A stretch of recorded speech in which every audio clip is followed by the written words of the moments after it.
Greetings everyone. Welcome to my channel XII Accountancy by Ch-2, Accounting Made Easy.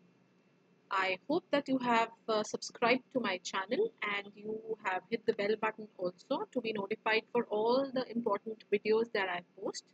If this video would help you, then please don't forget to hit the like button or leave a comment of appreciation. Thank you. So moving on. In this video, we will be talking about the financial statement analysis, which is the second chapter of part B. So let's start. The subtopics to be covered are the meaning of financial statement analysis, the various tools of financial statement analysis, types of financial statement analysis, the process, importance, uses, the various parties interested in financial statement analysis, and the limitations of financial statement analysis. So basically in this video, we will be covering the full chapter 2, which is not very lengthy. So all the topics of chapter 2 would be covered in this particular video.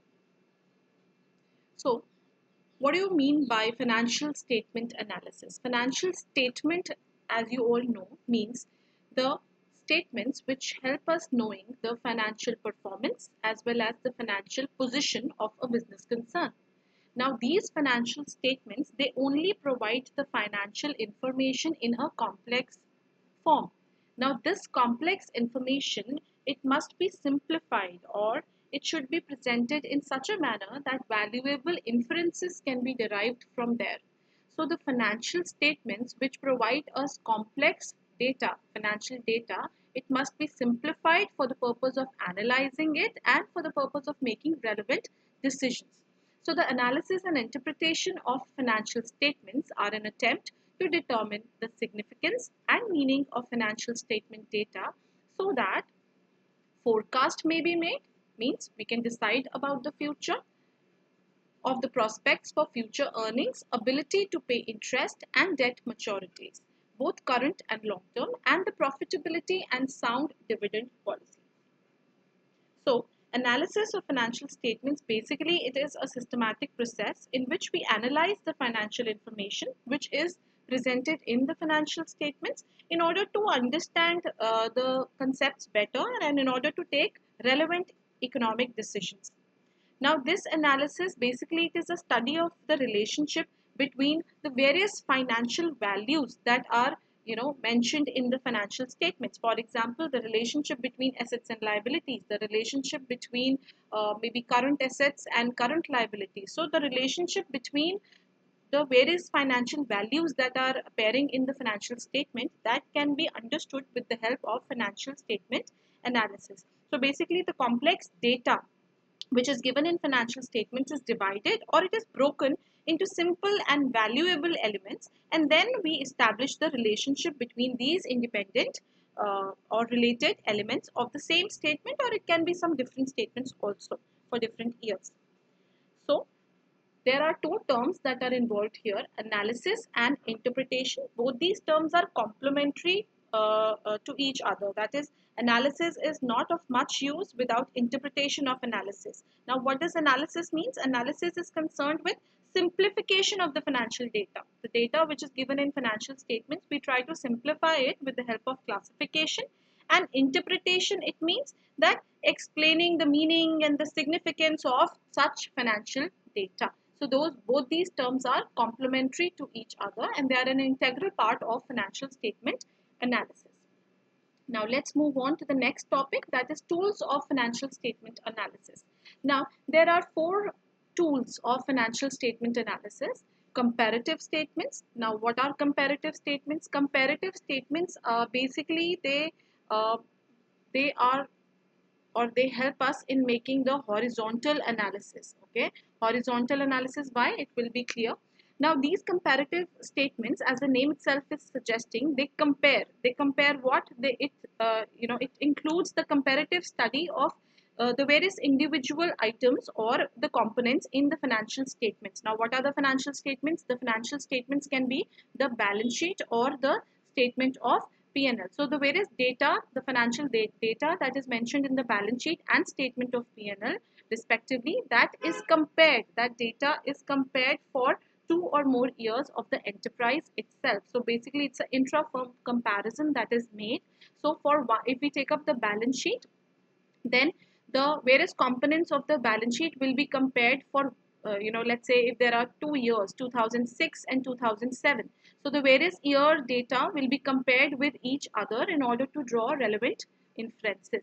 So comparative statements involves the preparation of comparative balance sheet as well as comparative statement of P&L. This technique of financial analysis, as I told you, is also known as horizontal analysis, and it is used for intra-firm analysis, that is comparison of actual values of one period with that of another period for the same firm, not for different firms. Okay. So the first tool was comparative statements. The second one is common size statements. Now what are common size statements? Common size statements are those financial statements. Again, it involves the preparation of common size balance sheet and the common size statement of P&L. So in this, what is the difference here? In comparative statements, we were comparing of one enterprise only, the data of one enterprise only. But here in common size statements, the first one was intra-firm comparison, but this one is inter-firm comparison, where the data between two enterprises may be compared. Okay, so the financial data between two enterprises or the industry may be compared, and in this the individual items which are mentioned in the financial statements, which may be for 2 or more years, they are placed side by side, and then they are compared into percentages by taking a common base. Now how that has to be done, we'll talk about it later. So the second tool is common size statements. The third one is ratio analysis. Now what is ratio? Ratio, as you all know, it is an arithmetical expression. So expression of what? Of the various items that are mentioned in the financial statements in a particular accounting period. 2 or more items which are related, which are interdependent, they may be compared and the relationship may be analyzed in order to draw relevant inferences. The last tool of financial statement analysis is cash flow statement. Now cash flow statement tells us about the flow of cash. It tells us about the flow of the cash and cash equivalents. So it tells us about the inflow as well as the outflow of cash and cash equivalents, and it involves the cash flow from operating activities, from investing activities, as well as from financing activities. Now these are the different chapters which we have to cover. Since we are now talking about chapter 2, comparative and common size statements are a part of chapter 3. Ratio analysis is chapter 4 of part B, and the cash flow statement is chapter 5. So we will be discussing all this in detail in the next chapters to come. Moving on, the next topic is the various tools of financial statement analysis, which I have already covered. I have already explained you that the comparative study of individual items is comparative statements, and when we compare the components of 2 or more years which are placed side by side, that is common size statements. And ratio analysis, where the relationship between two related interdependent components is identified, and the cash flow statement tells us about the flow of cash and cash equivalents. So we have already talked about this. Now the next topic is the types of financial statement analysis. Now the financial statement analysis, it can be classified into 4 main categories. The 4 categories are external analysis, internal analysis, horizontal or dynamic analysis, and vertical or static analysis. So let's talk about all these analysis one by one. So the first category which I am trying to explain here is the external analysis and internal analysis. Now let's talk about the external analysis. Now this external analysis, as the name itself is suggesting, it is conducted by those people who do not have access to the detailed records of an enterprise. So they don't have access and they have to depend upon the published accounts, the accounts which the company is required to publish, such as the balance sheet, the statement of P&L, or the auditor's report, etc. So they have to depend on such published accounts in order to have access to the records of the enterprise. Now such type of analysis is made by investors or lenders or creditors or maybe government agencies or any other person, maybe some research scholars who want to do some research work. So it is conducted by all these parties. These parties are interested in the information provided by the company. Now internal analysis, again, as the name itself is suggesting, it is conducted by the people who are inside the organization, that is the management. So the management, they would want to know the financial position and operational efficiency. So in order to know that, they would do the internal analysis in order to have access to all the information and in order to have a detailed, extensive and accurate analysis of the various items which are mentioned in financial statements. So as I told you, the types of financial statement analysis, there are four types. We've already talked about two, external analysis and internal. Now moving on to the next type, which is horizontal or dynamic analysis and vertical or static analysis. Now let's talk about these. So horizontal or dynamic analysis, I just used this term few minutes back when I was talking about the comparative statements. So horizontal or dynamic analysis, basically it is a time series analysis where we analyze the financial statements for a number of years. So for a number of years, the information is placed together and it is compared in order to find relevant analysis can be done or interpretations can be inferred. So it is a time series analysis. Now talking about the vertical or the static analysis. Now vertical or static analysis, this means to review and analyze the financial statements of 1 year only. So horizontal means this analysis is done by preparing the comparative statements, and vertical analysis is done by the preparation of common size statements. Okay, so we analyze the financial information of the financial statements of 1 year only, and it is also known as cross-sectional analysis. Now ratio analysis of the financial statements which relate to a particular accounting year is an example of such analysis.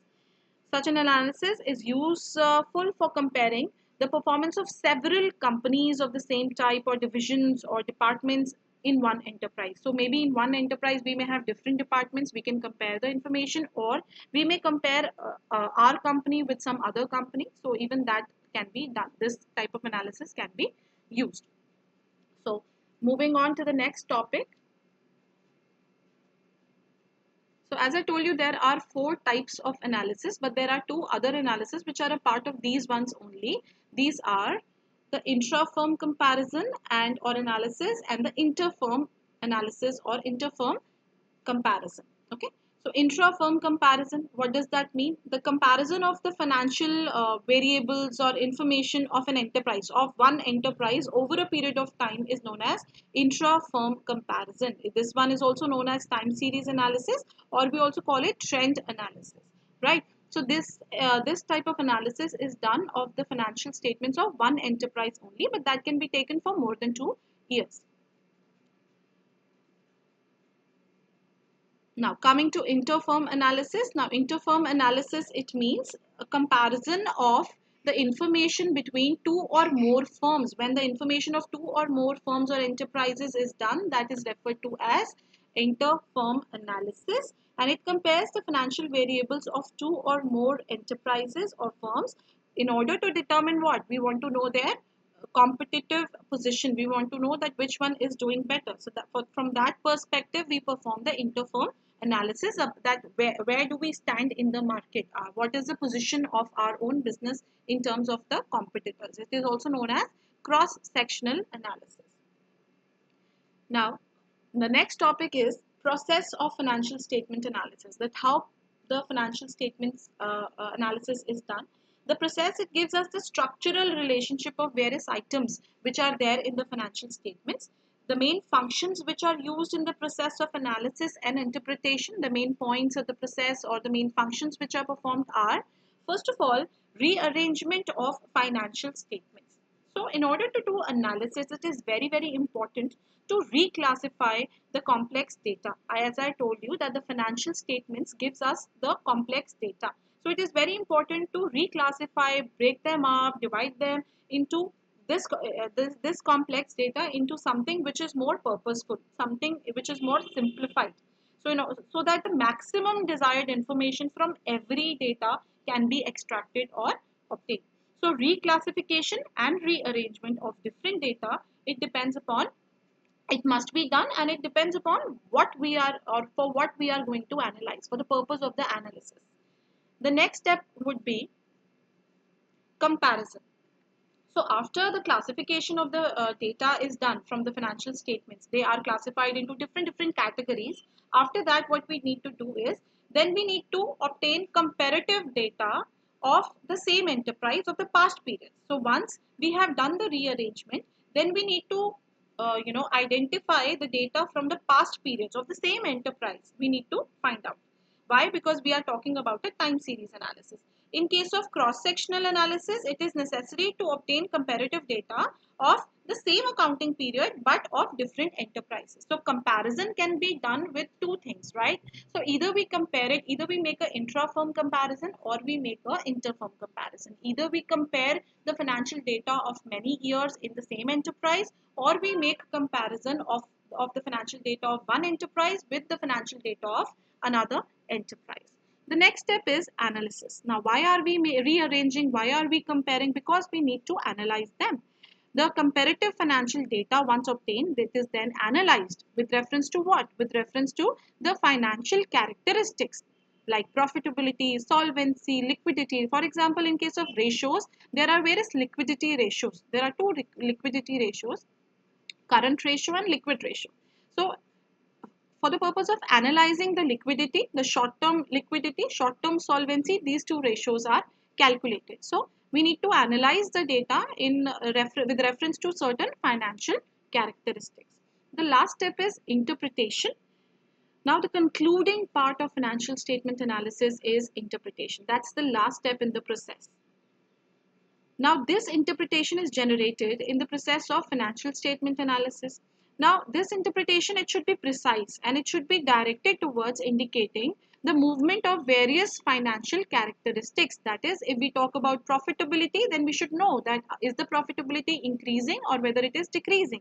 If we are comparing the profit of previous past 4 years, then we should know, we should come to know that relevant, and after relevant analysis, we should make a relevant interpretation that whether the profitability is increasing or decreasing, what relevant steps can be taken in order to improve it if it is decreasing. So these are the 4 points which are involved in the process of financial statement analysis: the rearrangement of complex data, the comparison between firms or with the existing firm only for various years, then analysis of the data, and finally drawing relevant conclusions or interpretation. So after we do all this, then the financial statement analysis is done. Moving on to the next topic, that is the purpose or the objectives or the significance of financial statement analysis. Now these financial statements, they are used by various people for various purposes. Now financial statement analysis, it serves a various purpose, and it is really very important. Now why is it done? Number one, for the earning capacity. So through financial statement analysis, the earning capacity or the profitability of one enterprise, it can be assessed. Now the earning capacity of the enterprise in the coming years may also be forecasted, because if we compare, if we make analysis of the previous, let's say past 4 years, then obviously forecast for the next years can also be made. All the external users which are there, especially investors or maybe the potential investors, they are definitely interested in the earning capacity. So why do we make the financial statement analysis? In order to assess the earning capacity or the profitability in which various people are interested. The second is managerial efficiency. The financial statement analysis, it also helps us to identify the areas where the managers have been efficient and the areas where they have been inefficient. For example, if we are using accounting ratios, so it is always possible that we analyze relative proportion of, let's say, production, administration, and marketing expenses. Now these expenses, they after we analyze them, it may be identified that it is going in a favorable direction or it may go in an unfavorable direction. If it is going in the unfavorable direction, then reasons can be ascertained, and we can pinpoint the various measures through which the efficiency of the management can be increased. So financial statement analysis also helps us in assessing the managerial efficiency.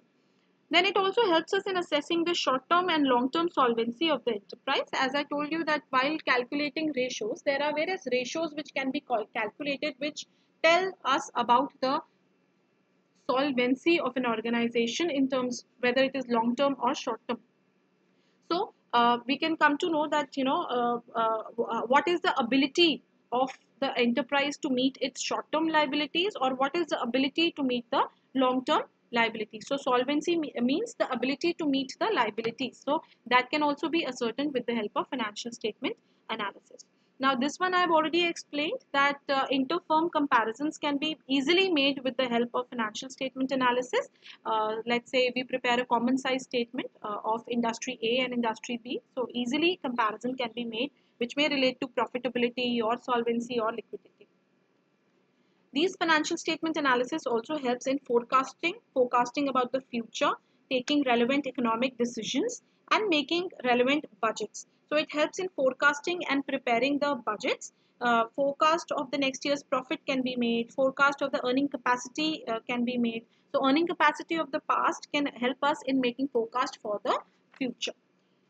The last objective, or the significance, is explainable and understandable. Now, the financial statements they give complex data.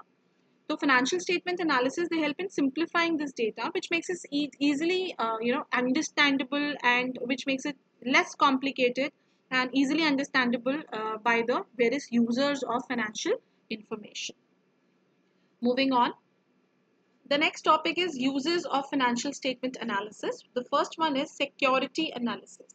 Security analysis is a process in which the investor, he comes to know whether the firm is fulfilling his expectations or not. Now, when an investor invests in a company, he would want a return on his investment in the form of dividend or capital appreciation or any kind of security of money. So such analysis is done by some analyst who is interested in knowing about the cash generating ability of an enterprise, then whether the dividends are paid at regularly or not. So security analysis is through which the investor comes to know about the whether his expectations will be met or not. Second is credit analysis. This analysis is useful when the firm offers credit to new customers or dealer. The manager of the firm would like to know whether to allow or extend credit to them or not. So as a firm, we would like to know that the person to whom we are allowing credit, whether we should or we should not do that. It is also useful for a bank before granting loans. So credit analysis is also done by banks before they grant loans to the various firms. The next one is debt analysis. This is done by the firm to know its borrowing capacity, that how much they can borrow in the years to come in the next accounting period, how much they can borrow, how much debt can be raised, or how much equity can be raised. Such analysis can also be done through financial statement analysis. The next one is dividend decisions. Now it also helps the firm, financial statement analysis also helps the firm in deciding about what should be the dividend rate which should be given to the shareholders. Then that is how much amount of the earnings should be distributed and how much amount of the earnings should be retained. What should be distributed as dividends and how much should be kept as retained earnings. Such decisions are also taken on the basis of financial statement analysis. Then we also make some general business analysis to identify the various drivers, the various business risks, and how can we assess the profit potential and how can we grow. So how can it lead to the growth of the business. All these decisions and all these key points can also be identified with the help of financial statement analysis. Moving on to the next topic. The next we have the various parties which are interested in financial statement analysis. By now, I think a lot of names should be coming into your head about the various parties which are interested. What can be there? The management, of course, is interested in the financial statement analysis to know about the profitability, the solvency for decision making, etc. Then the various employees and the trade unions, they are also interested. Why? Because they want better bonus, they want better conditions, working conditions, they want job security. So they are always interested in profitability and solvency of in knowing about the profitability and solvency. Even the trade unions are interested because it helps them in negotiations and entering into revising their agreements with the employers. The next party is the shareholders, owners, or investors. So obviously owners have invested their money into the enterprise. So obviously they will be interested in knowing whether their funds are safe or not, whether the business is profitable, whether it is growing, whether it has growth potential, there is progress or not. So they will be interested in all these points. Then the potential investors who have not yet invested but they want to invest in a particular company, they would also want to know about the financial position as well as the future prospects of the business. The next one is suppliers or creditors. Now these suppliers or creditors, they may be interested in the short-term solvency. That is the ability of the firm or the company to meet its short-term liabilities.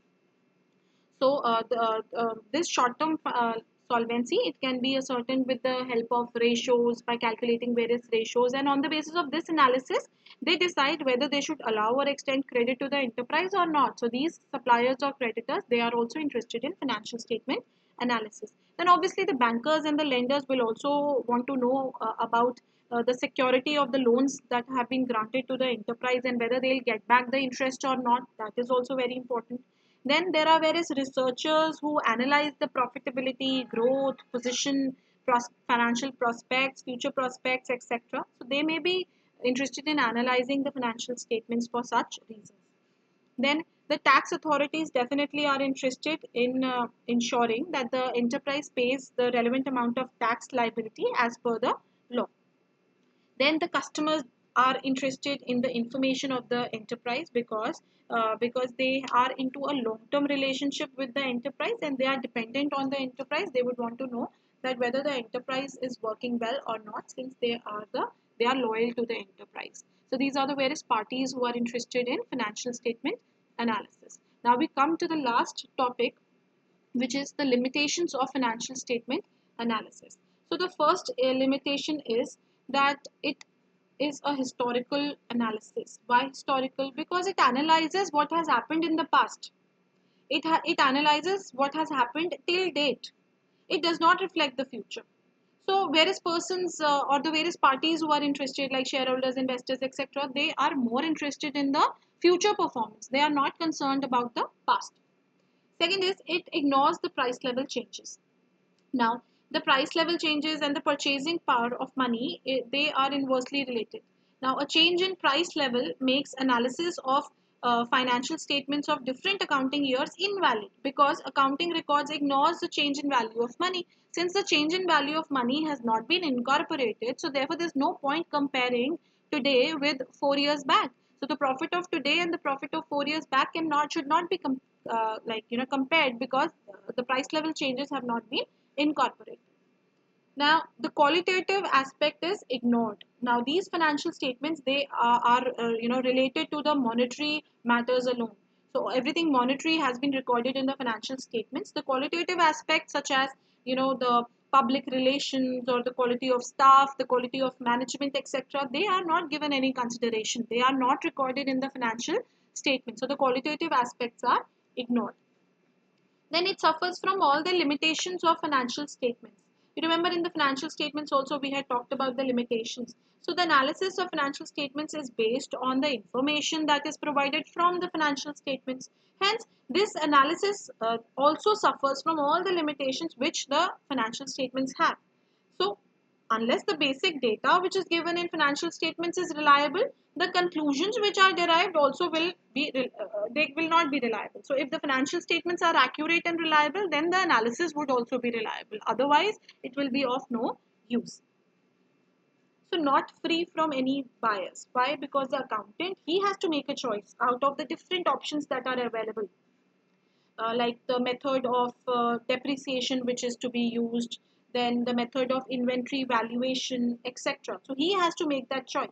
Since there is subjectivity which is inherent in the personal judgment of the accountant, so therefore the financial statements are not free from the bias. Their results may also not be free, not free from bias. Now, variations in accounting practices. Now, accounting practices which are followed by the firm, they obviously there is a chance that they may vary from year to year. As there may be variations, therefore, a meaningful comparison of different financial statements is not possible. Maybe in this year we were following straight line method, but in the previous year we were following the written down value method. So obviously the comparison will not be that meaningful. Then comes window dressing. Window dressing, as you all know, means the better presentation of the financial accounts. The manipulation of the books of accounts to show what actually is not is known as window dressing. So such a situation, since the financial statements may be, they are subject to window dressing, so therefore the false information may be presented, and the analysis may also be based on such false information. Identifies the symptoms. So analysis, what after analysis, what happens is only the problem is identified. There, it only, like the doctor diagnoses the problem. Similarly here, after the financial statements, we are only able to know that what the problem is, but no remedy. It does not provide any remedies to rectify the problems which have been identified. So this is a very major limitation of financial statement analysis. So we have talked about all the major topics in the chapter. So our chapter 2 is complete with this video. We've talked about the meaning, tools, types, process, purpose, uses, the various parties interested in financial statement analysis, as well as the limitations. I hope all this is clear to you. In case you have any query, you can leave your comments in the comment section, or you can mail me on my email ID. Don't forget to like, share, and subscribe to my channel, Inside Accountancy by Shakun, and leave comments in if you feel that it was of use to you. Thank you so much. This is Inside Accountancy by Shakun signing off.